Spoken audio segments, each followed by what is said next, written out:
제94편.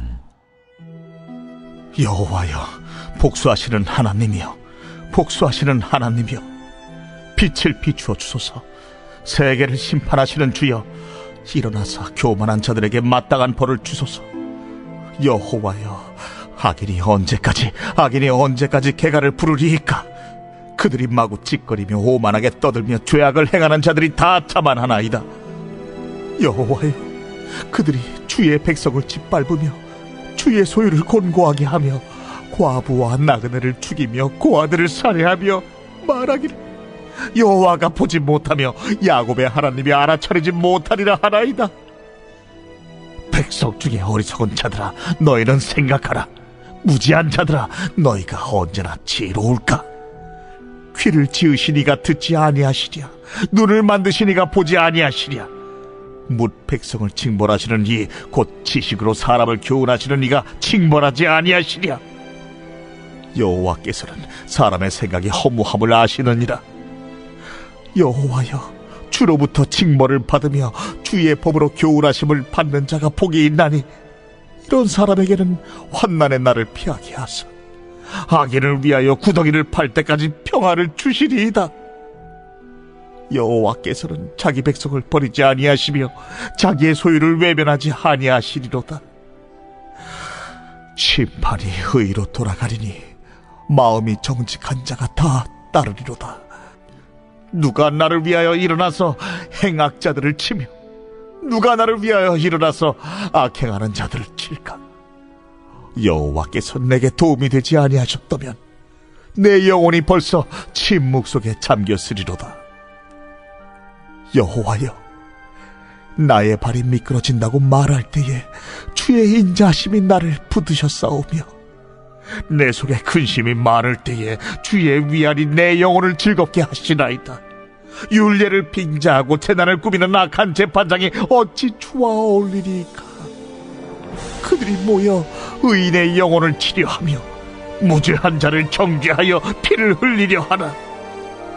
여호와는 나의 요새이시오, 나의 하나님은 내가 피할 반석이시라.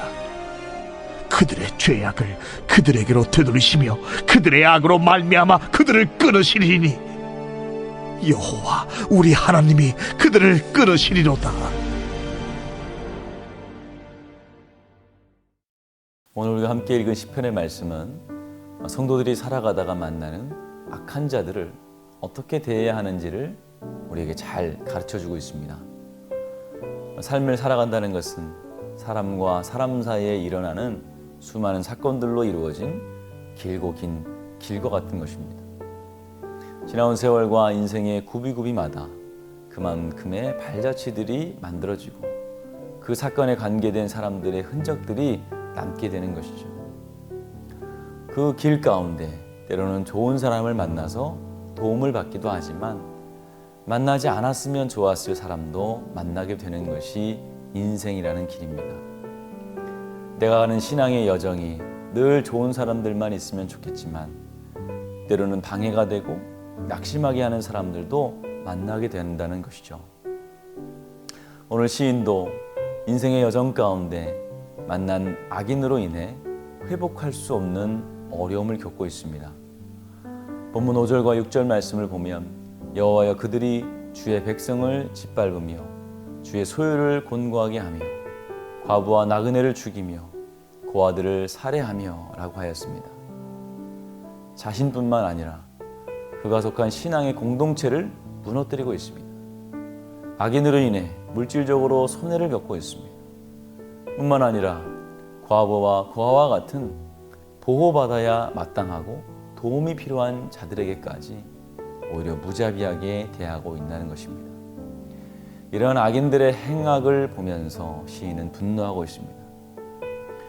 요즘 세상이 너무 무서워진 것 같습니다. 사람의 목숨을 너무 가볍게 생각합니다.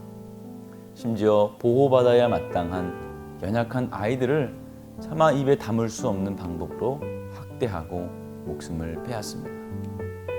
이제는 그러한 사건이 기록된 기사들을 읽는 것이 오히려 고통스러울 지경입니다. 이런 악한 사람들을 볼 때마다 내가 아니라도 누군가가 똑같이 되갚아 주었으면 하는 것이 솔직한 우리의 마음입니다.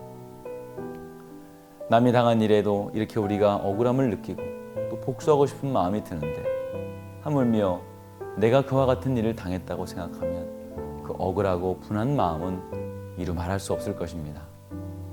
당장이라도 화를 참지 못하고 복수해야만 마음이 편해질 것 같을 겁니다.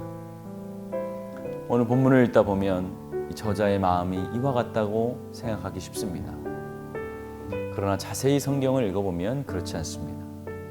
오늘 말씀은 악인에 대한 보응과 심판을 원하고 있지만 그 방법이 우리와는 조금 다르다는 것입니다. 먼저 본문 17절에서 19절 말씀을 통해서 이전에 경험했던 하나님의 도우심을 기억하고 있습니다. 여호와께서 내게 도움이 되지 아니하셨다면 내 영혼이 벌써 침묵 속에 잠겼으리로다. 여호와의 나의 발이 미끄러진다고 말할 때에 주의 인자하심이 나를 붙드셨사오며 내 속에 근심이 많을 때에 주의 위안이 내 영혼을 즐겁게 하시나이다. 시편의 저자는 자신이 경험한 하나님, 다시 말해서 나의 하나님께서 베풀어 주신 은혜에 다시 한번 감사하고 있습니다. 감사의 능력은 우리가 생각하는 것보다 큰 힘을 가지고 있습니다. 우선 감사는 예배의 조건이 됩니다. 우리가 예배할 때 하나님께 무엇을 가지고 예배하겠습니까? 일주일과 경험한 하나님의 은혜에 대한 감사함을 가지고 예배해야 합니다. 시편 100편 4절 말씀을 보면 감사함으로 그 문에 들어가며 찬송함으로 그 궁정에 들어가서 그에게 감사하며 그 이름을 송축할지어다 라고 말씀합니다. 감사할 때 하나님이 받으시는 예배가 됩니다. 100번의 예배를 드려도 하나님이 받지 않으신다면 그 예배는 아무 소용이 없습니다. 그러나 감사함으로 드리는 예배는 하나님께서 받으신다고 말씀하셨습니다. 그러므로 감사하는 자는 예배에 성공하는 자가 되고 결국 인생을 성공하는 복된 자가 되는 것입니다. 또한 감사할 때 우리의 문제가 해결됩니다. 오늘 시편의 기자와 우리가 다른 것은 바로 문제를 해결하는 과정에 있습니다.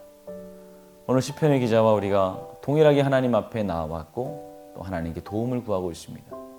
그러나 다른 한 가지가 있는데 그것이 바로 감사입니다. 시인은 악인으로 인해서 어려움을 당하는 이 억울한 상황 가운데서 어떻게 하나님께 감사할 수 있었습니까? 바로 하나님이 반드시 그들을 심판해 주실 것을 알았기 때문입니다. 미리 알고 감사한 것입니다.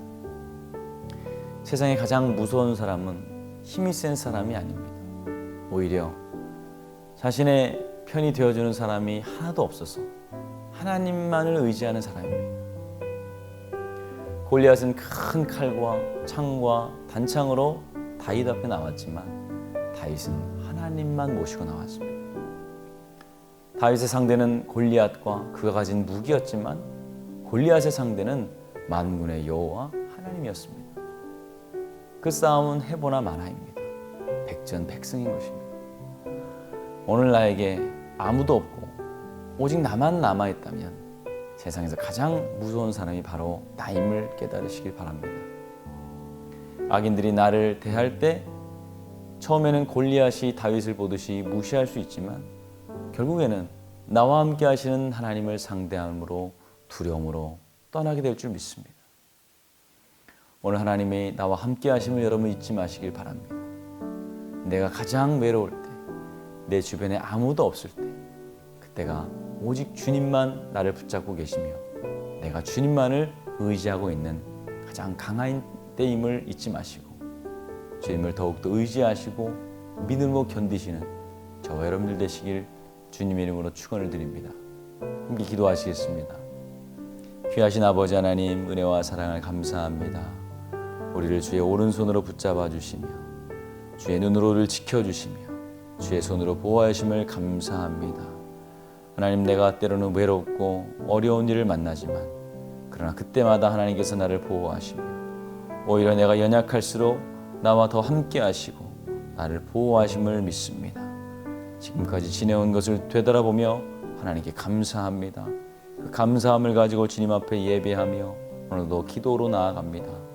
하나님, 우리를 도와주시며 또 한 걸음 주님 앞으로 나아갈 수 있도록 도와주시옵소서. 환우분들 기억하여 주시고 아픈 곳에 보혈의 손으로 안수하여 주셔서 깨끗이 나음으로 얻을 수 있도록 주님 축복하여 주시옵소서. 예수님의 이름으로 기도하였습니다. 아멘.